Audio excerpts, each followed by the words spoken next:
اسماعیل کے، کیونکہ یہ امام کے بڑے بیٹے، تو اب ایک فرقہ پیدا ہوگا جو اسماعیل کی امامت کا قائل ہوگا، جو آج بھی فرقہ ہے جسے اسماعیلیہ کہا تھا۔ اسماعیلیہ فرقہ امام جعفر صادق کے بعد امام موسیٰ کاظم کی امامت کا قائل نہیں، وہ امام جعفر صادق کے بیٹے اسماعیل کی امامت کے قائل۔ اب وہ دلیل یہ دیتے ہیں کہ کیونکہ امام جعفر صادق کے بڑے بیٹے جناب اسماعیل، تو لہذا امامت اسماعیل کو ملی۔ اس پہ ہمارا جواب یہ ہے کہ امامت کسی بھی امام کے بڑے یا چھوٹے بیٹے ہونے پہ منحصر نہیں ہوتی۔ اگر آپ اسی کو لیں گے تو پھر مولا امیر المومنین کے بڑے بیٹے امام حسن تھے، چھوٹے بیٹے امام حسین تھے، دونوں سیدہ کے بیٹے تھے، دونوں امام بنے۔ تو پھر امام حسین علیہ السلام کے بعد امامت امام حسن کے بڑے بیٹے کو کیوں نہیں؟ پھر چوتھے امام حسن مثنیٰ ہونے چاہیے تھے، نہ کہ علی زین العابدین ہونے چاہیے۔ اگر بڑے بیٹے ہی کو امامت کا دعوے دار ہونا چاہیے تو مولا علی کے بڑے بیٹے امام حسن کے بیٹے کو امامت کا دعوے دار ہونا چاہیے تھا، نہ کہ علی زین العابدین کی امامت کا دعوے دار۔ لیکن ہاں ہمارا تو اس میں یہ ہے کہ امامت کے ہاں یہ منصب جو ہے یہ خدا دیتا ہے۔ کسی امام کے 18 بھی بیٹے ہوں تو اس میں کوئی بھی اپنی مرضی سے امام نہیں بنا سکتا، کوئی کمیٹی سے امام نہیں بنا سکتا، لوگوں کے مشورے سے امام نہیں بنا سکتا، اجماع سے امام نہیں بنا سکتا۔ امام جاتا ہوا دوسرے امام کی امامت کا اعلان کر کے جاتا ہے، بے شک یہ سنت رسول ہے۔ رسول نے غدیر میں مولا علی کی امامت کا باقاعدہ اعلان کیا۔ بے شک۔ اور آج لوگ کہتے ہیں کہ اتنے فرقے کیوں بن گئے، اسماعیلیہ کیوں آ گئے، زیدیہ کیوں آ گئے، اتنے فرقے کیوں ہو گئے پھر امام کی نسلوں کے بعد؟ جس امام کی باقاعدہ امامت کا اعلان کیا مولا امیر المومنین کا، یعنی کہ مولا امیر المومنین کی امامت کی حدیث واحد حدیث ہے منصب اسلام، یہ واحد حدیث ہے اسلام پورے تاریخ اسلام میں، یہ واحد حدیث ہے جس کے 1.25 لاکھ صحابی راوی بھی ہیں اور گواہ بھی ہیں۔ باقی ہر حدیث ایک صحابی نے سنی، 5 صحابیوں نے سنی، 10 صحابیوں نے سنی، 50 صحابہ نے سنی یا 100 صحابہ نے، انہوں نے آگے بتائی، انہوں نے آگے بتائی۔ غدیر کی حدیث واحد حدیث ہے جس کے راوی 1,24,000 صحابی، کیا بات! اور یہ صرف راوی نہیں، یہ گواہ بھی۔ نعرہ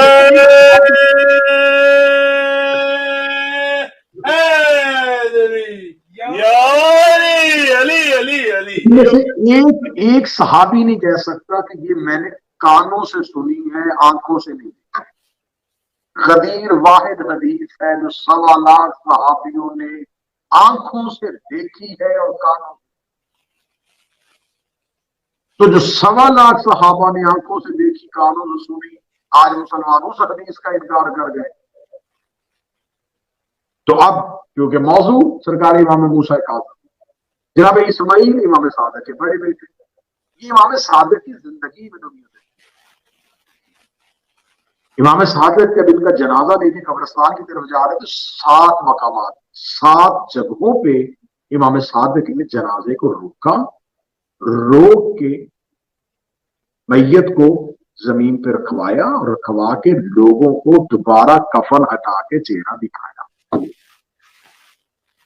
اور آج فقہ جعفریہ میں یہ رائج ہے کہ اگر آپ جنازہ گھر سے قبرستان کی طرف لے کے جائیں تو 7 جگہوں پہ جنازے کو روکیں۔ یہ جناب امام صادق علیہ السلام نے جناب اسماعیل کے جنازے پہ کیا تھا اور جنازے کو روکا تھا اور لوگوں کو دکھایا تھا کہ اسماعیل چلے گئے ہیں، اسماعیل دنیا سے جا چکے ہیں، تاکہ لوگ اسماعیل کی امامت کے قائل ہوں۔ اب امام صادق علیہ السلام کے جانے کے بعد کیونکہ امام صادق اگلے امام موسیٰ کاظم تھے اور امام موسیٰ کاظم کو پوشیدہ رکھنا، پوشیدہ اس لیے رکھنا تھا، مخفی اس لیے رکھنا تھا، چھپانا اس لیے تھا کہ اگر امام صادق جتنا علمی کام کر چکے تھے، جتنا مضبوط مذہب اہل بیت کو علمی طور پہ کر چکے تھے، اور پوری دنیا میں مذہب اہل بیت کو جتنا پھیلا چکے تھے، اب بنی عباس نے امامت کا دشمن بننا تھا، لہذا امامت کو محفوظ کرنا بھی امام کی ذمہ داری، بے شک جیسے رسالت کو محفوظ کرنا ابو طالب کی ذمہ داری، جیسے امیر المومنین کو محفوظ کرنا رسول کی ذمہ داری، جیسے حسنین کو محفوظ کرنا امیر المومنین کی ذمہ داری، جیسے شام غریبہ سید الصادقین کو محفوظ کرنا فاتح شام کی ذمہ داری۔ بے شک لہذا ہر دور میں ایک حجت جو ہوتی ہے وہ اگلے آنے والے امام کی ذمہ دار بھی ہوتی ہے کہ اس کی محافظ بھی بنے۔ لہذا اس حفاظت کی بنیاد پہ امام موسیٰ کاظم کی دنیا میں آمد کو مخفی رکھا۔ بہت سارے سوالات کے جواب دینے ہیں، بہت سارے ابہامات دور کرنے ہیں، بہت ساری اغلاط دور کرنے ہیں، بہت سے سوشل میڈیا پہ آنے والے کلپس کا بھی آج کی ہم نے گفتگو میں جواب۔ ایک بات میرے سننے والے سامعین اور دیکھنے والے ناظرین یاد رکھیں کہ ہمارے آئمہ میں سے کسی امام کی ماں جو ہے وہ بھی غیر معصومہ نہیں، وہ بھی طیبہ اور طاہرہ ہے۔ بے شک جناب نوح کے 3 بیٹے تھے، سام، حام اور یافس۔ تھوڑی سی گفتگو کو سنیے گا، گفتگو تاریخی اعتبار سے کروں گا۔ مولا امیر المومنین کی والدہ کا نام کیا تھا؟ فاطمہ بنت اسد، اسد کی بیٹی۔ اسد کون تھے؟ عبد المطلب کے بھائی، حضرت ابو طالب کے چچا۔ جناب اسد کی بیٹی فاطمہ، ابو طالب کے بیٹے علی۔ جناب اسد کا شجرہ بھی جا کے عبد مناف سے ملتا، یعنی کہ مولا علی کی ماں کا شجرہ رسول کے شجرہ ایک ہے۔ مولا علی کی والدہ جناب فاطمہ بنت اسد، جناب اسد بن عبد المطلب، عبد المطلب بن ہاشم بن عبد مناف۔ اب یہ پہلے امام کی ماں، دوسرے امام کی مادر گرامی، تیسرے امام کی مادر گرامی مخدومہ عالیہ بنت رسول اللہ فاطمہ بنت محمد، شجرہ بتانے کی ضرورت نہیں، ڈائریکٹ رسول کی بیٹی۔ 3 امام ہو گئے۔ چوتھے امام امام زین العابدین علیہ السلام۔ جناب نوح کے 3 بیٹے تھے، سام، حام اور یابس۔ جو سام تھے ان کی نسل میں سے رسول ہے، رسول سامی النسل ہے۔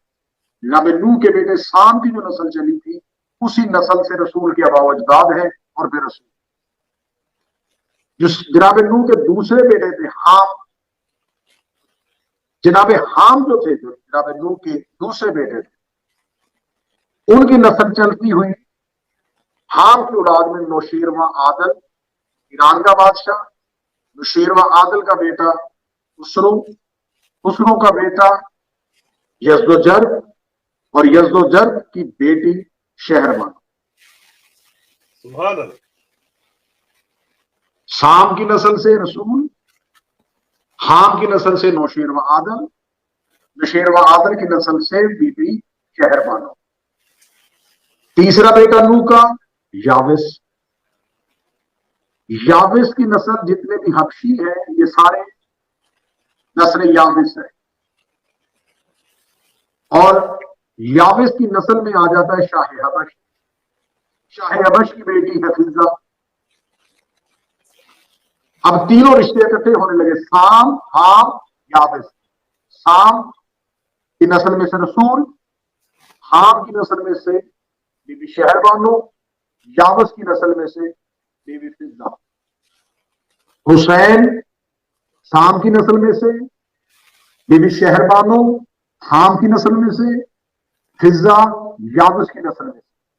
نوح کی تینوں نسلوں نے مل کے سید الصالحین کو پالا۔ کیا بات ہے قبلہ، کیا بات ہے! نعرہ حیدری یا علی علی علی علی۔ باپ سام کی نسل میں سے، ماں حام کی نسل میں سے، اور جس نے گود میں رکھا اور جو ساتھ رہی فضا شہزادی، وہ یابس کی نسل میں سے۔ اس لیے ان کو آدم ثانی بھی کہا جاتا ہے اور نوح ثانی بھی کہا جاتا ہے۔ سبحان اللہ۔ 4 امام ہو گئے۔ چوتھے امام کی سید الساجدین ماں شہربانو، شاہ ایران کی بیٹی، اور امیر المومنین کی خلافت کے دور میں یہ 2 بہنیں جو ہیں یہ مدینہ پہنچتی ہیں، اور میں یہ پورا واقعہ میں کسی مجلس میں پہلے بیان کر چکا ہوں کہ مولا امیر المومنین جو ہے وہ بی بی شہربانو کا عقد امام حسین کے ساتھ، اور جو دوسری چھوٹی بہن ہے گیہان بانو، اس کا عقد محمد بن ابی بکر کے ساتھ پڑا۔ اب یہ ایک کچھ مولویوں کی بکواسات جو ہے اس کا جواب بھی اس گفتگو میں آ جائے گا۔ محمد بن ابی بکر کے بارے میں مولا امیر المومنین فرماتے ہیں یہ صلب ابو بکر ہے لیکن بیٹا علی کا ہے۔ یہ ہو قبلہ۔ اس کی تربیت مولا امیر المومنین نے، یہ اسما بنت امیس کا بیٹا ہے۔ اسما بنت امیس مولا امیر المومنین کی محبہ ہے، اور علی کی ولایت ماں کی شرافت میں ہوتی ہے۔ کیا بات ہے! جی ہو قبلہ۔ جناب محمد بن ابی بکر، جناب محمد بن سید الصالحین کی عقد ہوا فاطمہ بنت حسن کے ساتھ۔ فاطمہ بنت حسن کون ہے؟ فاطمہ بنت حسن ہے مولا امام حسن کی بیٹی۔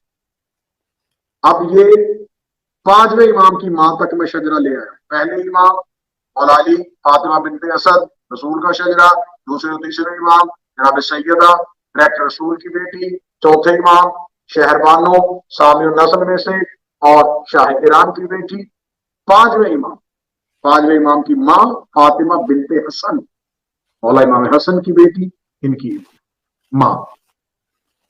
اب 5ویں امام میں محمد باقر علیہ السلام، 5ویں امام محمد باقر علیہ السلام کی شادی ہوتی ہے محمد بن ابی بکر کے بیٹے ہیں قاسم۔ جناب قاسم اور سید الساجدین یہ دونوں سگے خالہ زاد ہیں۔ جناب قاسم کی ماں اور جناب سید الساجدین کی ماں دونوں سگی بہنیں۔ جناب قاسم بیٹے ہیں محمد بن ابی بکر، جناب قاسم کی بیٹی ہے سید الساجدین کا بیٹا ہے۔ ان دونوں کا نکاح ہوتا ہے تو امام صادق دنیا میں آتا ہے۔ اب یہ کہنا کہ امام جعفر صادق علیہ السلام جو ہے، امام جعفر صادق علیہ السلام کا جو مولوی بکواسات کرتے ہیں کہ شیعوں کے 6 امام کا شجرہ جا کے جو ہے وہ تو ایک صحابی سے جا کے ملتا ہے۔ پہلے یہ تو دیکھو کہ محمد بن ابی بکر جنگ جمل میں علی کے ساتھ ہے یعنی کہ مخالف۔ جی ہو قبلہ، کیا بات! شجرہ ملتا ہے محمد بن ابی بکر سے جا کے، محمد بن ابی بکر کے بیٹے ہیں قاسم۔ تو تم باپ کی طرف سے پہلے شجرہ ملا رہے ہو، یہ دیکھو کہ جناب قاسم کی ماں جو ہے وہ جناب شہربانو کی بہن ہے جو نوشیر و عادل کی نسل میں سے ہے، اور محمد بن ابی بکر جو ہے مولا علی کے جانسار ہے، مولا علی کے صحابی ہے، مولا امیر المومنین کے گورنر ہے، مولا امیر المومنین کے سپاہی ہیں، مولا امیر المومنین کا ساتھ دینے والے ہیں، اور آخری وقت میں رشتے قربان کر کے علی کی ولایت کو قبول کرنے والے۔ بے شک۔ تو محمد بن ابی بکر ہمارے کھاتے کیونکہ یہ محب اہل بیت۔ اب 6 امام تک آ گئے جی ہم، اب جو ساتویں شہنشاہ ہیں جن کا آج ذکر ہے، ان کی پاک ماں جو ہے بی بی حمیدہ خاتون، یہ اسپین کی شہزادی.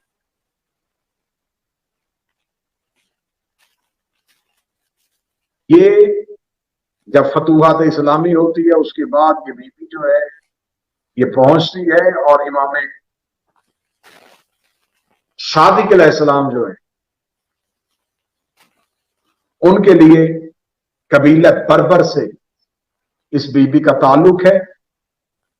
قبیلہ بربر میں سے کون کون سے نبی آئے تھے یہ پورا چیپٹر ہے. اگر میں پوری مجلس امام موسیٰ کاظم کی پاک ماں میں پڑھ دوں تو 1 گھنٹے کی مجلس میں بی بی حمیدہ خاتون میں چلی جائے گی کہ جس قبیلے سے ان کا تعلق تھا وہ قبیلے میں سے کون کون سا نبی آیا تھا، اور اس قبیلے کا سرکاری امام زمانہ کی ریت میں کتنا حصہ ہے، سبحان اللہ. اور اس قبیلے کے کتنے لوگ آج بھی امام زمانہ کی ریت میں آباد ہیں. یہ ایک علیحدہ پہلا. بی بی کا نام حمیدہ خاتون، اسپین کی شہزادی ہے. یہ بی بی جو ہے وہ امام جعفر صادق علیہ السلام کے عقد میں آتی ہے، اور یہ بی بی حج کے دنوں میں امام صادق کے ساتھ حج کرنے کے لیے مکہ تشریف فرما ہو. مکہ سے واپس پلٹتے ہوئے جب مقام ابوا آتا ہے، مقام ابوا یہ وہ جگہ ہے جہاں رسول کی ماں بی بی آمنہ کی قبر ہے. تو امام صادق علیہ السلام جناب حمیدہ خاتون کو لے کے بی بی آمنہ کی قبر پہ آتے ہیں، اور بی بی آمنہ کی قبر پہ آ کے بی بی کی قبر کی زیارت کرتے ہیں. بی بی کی قبر پہ بیٹھے ہوئے، رسول کی ماں کی قبر مطہر پہ بیٹھے ہوئے امام صادق کی زوجہ ساتویں امام کی ماں دعا کرتی ہے کہ اے نور الہی کی امینہ، میں آپ کے گھر کنیز بن کے آئی ہوں، مجھے شرف عطا فرمائے. رسول کی ماں کی قبر میں بیٹھے ہوئے شہزادی حمیدہ خاتون امام صادق سے کہتی ہے کہ مجھے ایسے لگ رہا ہے کہ جیسے شہزادی رسول کی ماں نے میری دعا کو سن لیا ہو اور مجھے کسی نور کی امینہ بنا دیا. امام صادق قبر بی بی آمنہ سے بی بی حمیدہ خاتون کو اٹھاتے ہیں، حجرہ مبارک پہ آ کے مصلی پہ بٹھاتے ہیں. مصلی پہ بٹھا کے کہتے 2 رکعت نماز شکرانہ ادا کر کے اس تسبیح کی تلاوت کرتی ہے. بی بی تسبیح کی تلاوت کر کے جب سجدے سے سر اٹھاتی ہے، جب سجدے میں سر رکھتی ہے تو اکیلی ماں ہوتی ہے، جب سر اٹھاتی ہے تو بیٹے کی بھی تسبیح کی آواز آ رہی ہے. کیا بات ہے. نعرہ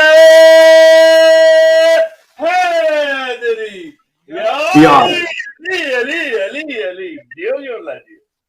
امام صادق حجرہ مبارک میں تشریف لاتے ہیں، اور تشریف لا کے سجدے میں اپنے بیٹے کو اٹھا کے چوم کے سینے سے لگا کے کہتے ہیں ھذا موسیٰ، اس بچے کا نام اللہ نے موسیٰ رکھا ہے.